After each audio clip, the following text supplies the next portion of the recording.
Hi, my name is Stephanie Wilkins, and I've had ataxia symptoms since 2006, 14 years.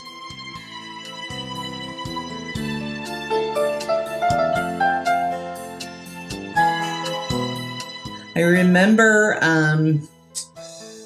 sitting down on the street corner and on the curb, talking to friends, not being able to get back up at that point.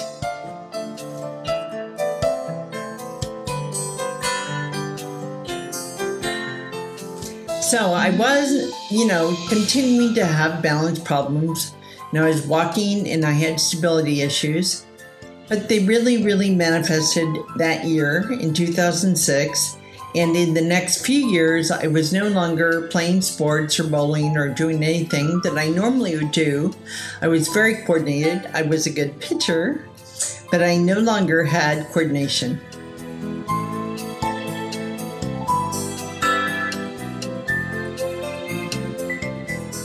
I also noticed about that time that I was taking notes as part of my job and train the trainers of computer people, that no one could read them. And they said my handwriting was so bad they couldn't read my notes. Well, I knew something must be bad by now because I had always had pretty good handwriting up to that point. On a personal note, I was also a pretty good dancer. My husband's a very good dancer, and we couldn't do that any longer. We used to dance at every New Year's Eve party and weddings, but that was now gone for me. Team members by now at work were asking if I was okay. They told me that management was thinking I was drunk or hungover because of the way I was walking.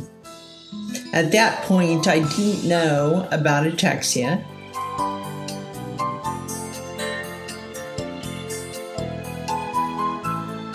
So I didn't really even know to defend myself.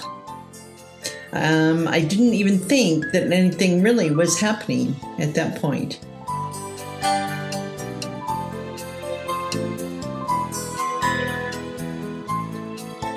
I had not really known about the family, and I had been going to many doctors, 6 years of doctors, and they finally did my test for ataxia because I heard of it by then. And I talked them into it. They sent a panel testing maybe 4 of the ataxias that I had researched, and it came back positive for SCA6.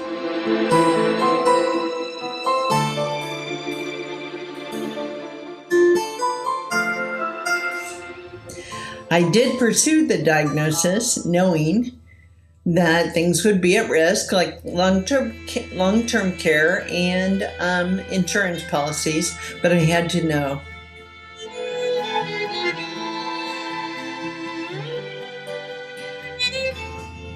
I needed to know for me, for my family, and for my children.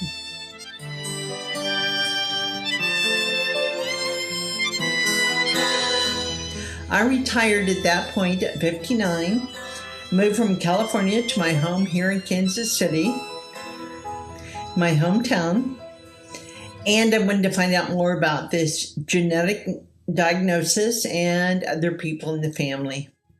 We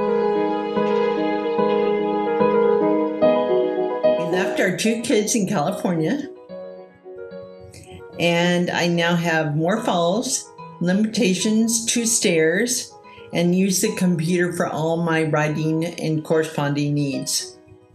So I have nystagmus and eye movement problems.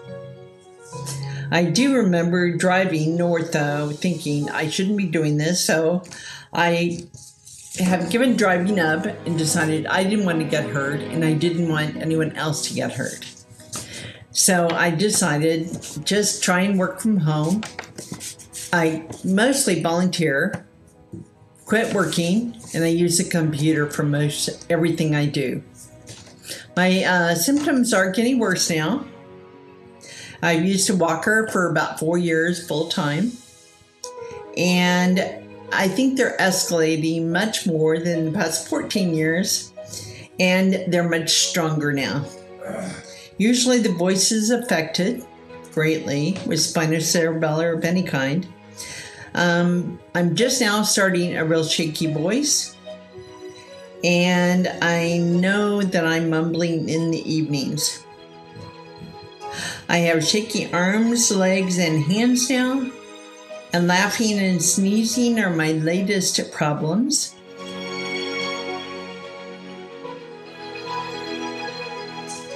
I'm choking on water. That's my latest challenge. I probably need a thickening agent. I deal with all these symptoms as they come, but I worry that I will not be able to take care of my personal hygiene and care. And I worry that I gave this to my 2 children. They're only in their 30s. I'm sure, well, I hope not, but it probably will affect them sooner than it did me.